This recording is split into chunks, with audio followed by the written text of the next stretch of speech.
हम यहाँ पर किधर हैं? हम इस समय अमृतसर जा रहे हैं और खूबसूरत रास्ता है।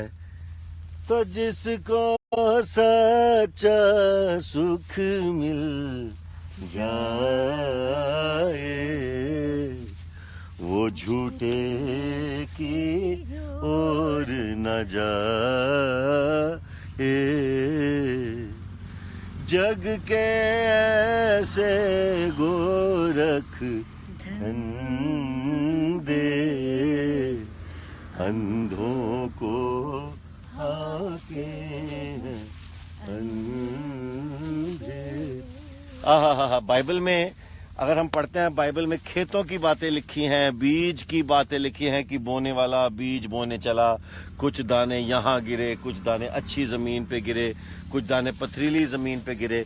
फिर बाइबल में पहाड़ों की बातें होती है, झरनों की बातें होती है। यीशु ने कहा कि परमेश्वर के राज्य में जो आता है उसके अंदर से पानी के झरने जारी हो जाएंगे। हम ये देखते हैं कि परमेश्वर हमसे हमेशा कुदरत से बात करता है, नेचर के ज़रिए से बात करता है। और बहुत सारी पैराबल्स या बहुत सारी जो तमसीलें हैं, जो एग्जाम्पल्स हैं, वो खेतों से जुड़ी हुई हैं और नेचर से जुड़ी हुई हैं।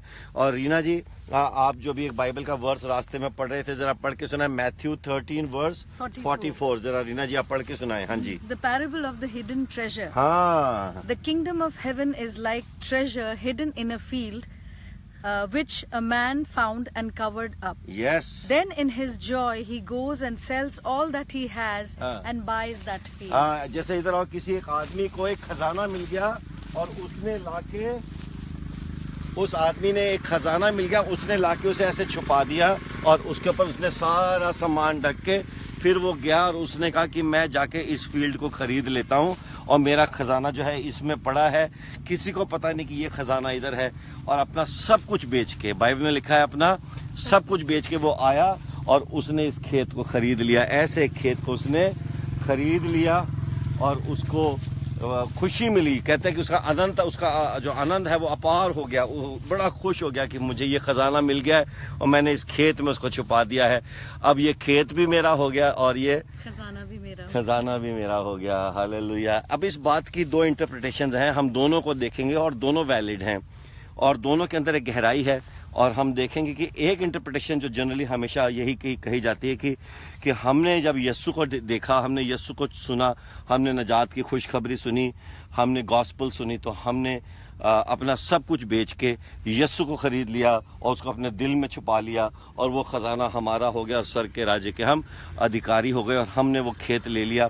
तो ये इंटरप्रिटेशन भी बहुत अच्छी है और इससे भी हम ये जानते हैं कि एक ख़जाना जो है, हम जब सारी दुनिया छोड़ के, बेच के अपना सब कुछ छोड़ देते हैं, हम अपना सब कुछ जो है कहते हैं ना कि जो संसार में है लेकिन संसार के जैसे नहीं बनते, तो वो ख़जाना हमारा हो जाता है। लेकिन इसका एक दूसरा पहलू ये भी है कि वो खजाना हम हैं। हालेलुया। वो खजाना कौन है? हम हैं। और एक्चुअली हम अगर देखा जाए, अगर हकीकत में हम देखें तो हमने कुछ नहीं छोड़ा है। हम यहीं पर थे, हमने सिर्फ खुशखबरी सुनी, हमने ना कोई तपस्या करनी पड़ी, हमें ना कुछ छोड़ना पड़ा, हमें कुछ नहीं करना पड़ा। जब हम पापी ही थे तब परमेश्वर ने हमें चुन लिया और हमारे किसी काम की वजह से नहीं, हमें हमारे किसी छोड़ने की वजह से नहीं, बल्कि हमारे ऊपर जो अनुग्रह हुआ परमेश्वर ने, परमेश्वर के बेटे ने, और वो जो शख्स है जिसने वो खेत खरीदा है, वो शख्स जो है वो यीशु मसीह है। और उसने ये जो खेत है, ये जो दुनिया है, वो अपने लिए खरीद लिया और उसके अंदर इस खजाने को, यानी हमको और आपको उसने छुपा दिया। उसने कहा कि ये मेरे हैं और उसने अपना सब कुछ छोड़ दिया, अपना सब कुछ बेच के वो इस धरती पे आया और उसने हमें जो है पा लिया और उसके आनंद की कोई सीमा नहीं रही। और उसने कहा कि अब मुझे जो है वो सुख मिल गया है, क्योंकि जब एक भी जो रूह जब बचाई जाती है, एक भी जान जब बचाई जाती है, तो स्वर्ग के अंदर फरिश्ते जब वो आनंद मनाते हैं।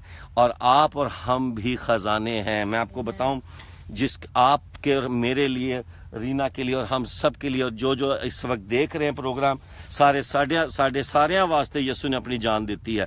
यसु ने सारे वास्ते अपने आप को कुर्बान किया। वो हम सब के लिए ज़मीन पे आया और वो मारा गया और गाड़ा गया, लेकिन तीसरे दिन वो जी उठा और उसने हम सब को बचाया। मैं आज आप सबको पंजाब की इस धरती से मैं आपको बताना चाहता हूँ कि ये जो फील्ड्स आप देख रहे हैं, जो आप बहुत प्यारे जो आप खेत देख रहे हैं, इन खेतों के अंदर और दुनिया के खेतों में जो छुपा हुआ खजाना वो आप और मैं है। कभी अपने आप को कम मत समझना, आप खुदा के बेटे और बेटियां हैं। कभी अपने आप को लो एस्टीम में मत लेके जाना थी, मैं तो कुछ भी नहीं हूँ, मेरा पता नहीं कौन है, कौन मुझसे प्यार करता है। आपसे खुदा इतना प्यार करता है कि वो सब कुछ छोड़ के आसमान से जमीन पे आया है आपको बचाने के लिए, आपको खरीदने के लिए। उसने अपना सब कुछ बेच के आपको खरीदा है, मुझे खरीदा है।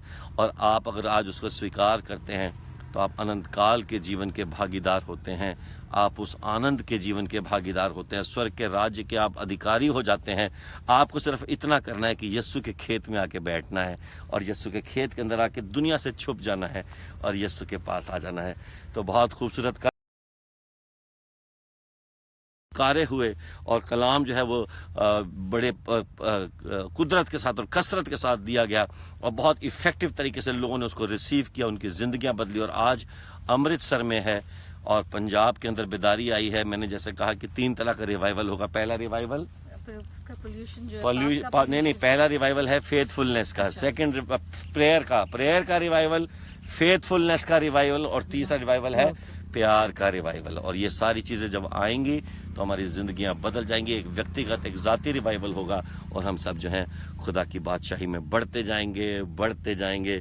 तो बोने वाला बीज बोने चला, बोने वाला बीज बोने चला, बोने वाला बीज बोने चला, बोने वाला बीज बोने चला। कुछ दाने राहों पे गिरे और कुछ परिंदों ने चुग लिए, कुछ पथरीली जमीन पे गिर के मिट्टी ना मिली, बढ़ ना सके। और जो गिरे जंगली झाड़ों में, उनके तले दब के रह गए। लेकिन परमेश्वर का वचन मैं प्रार्थना करता हूँ, आशा करता हूँ कि आज अच्छी जमीन पे गिरा है और आपने बरकत पाई है। God bless you. Yeshu Masih की जय।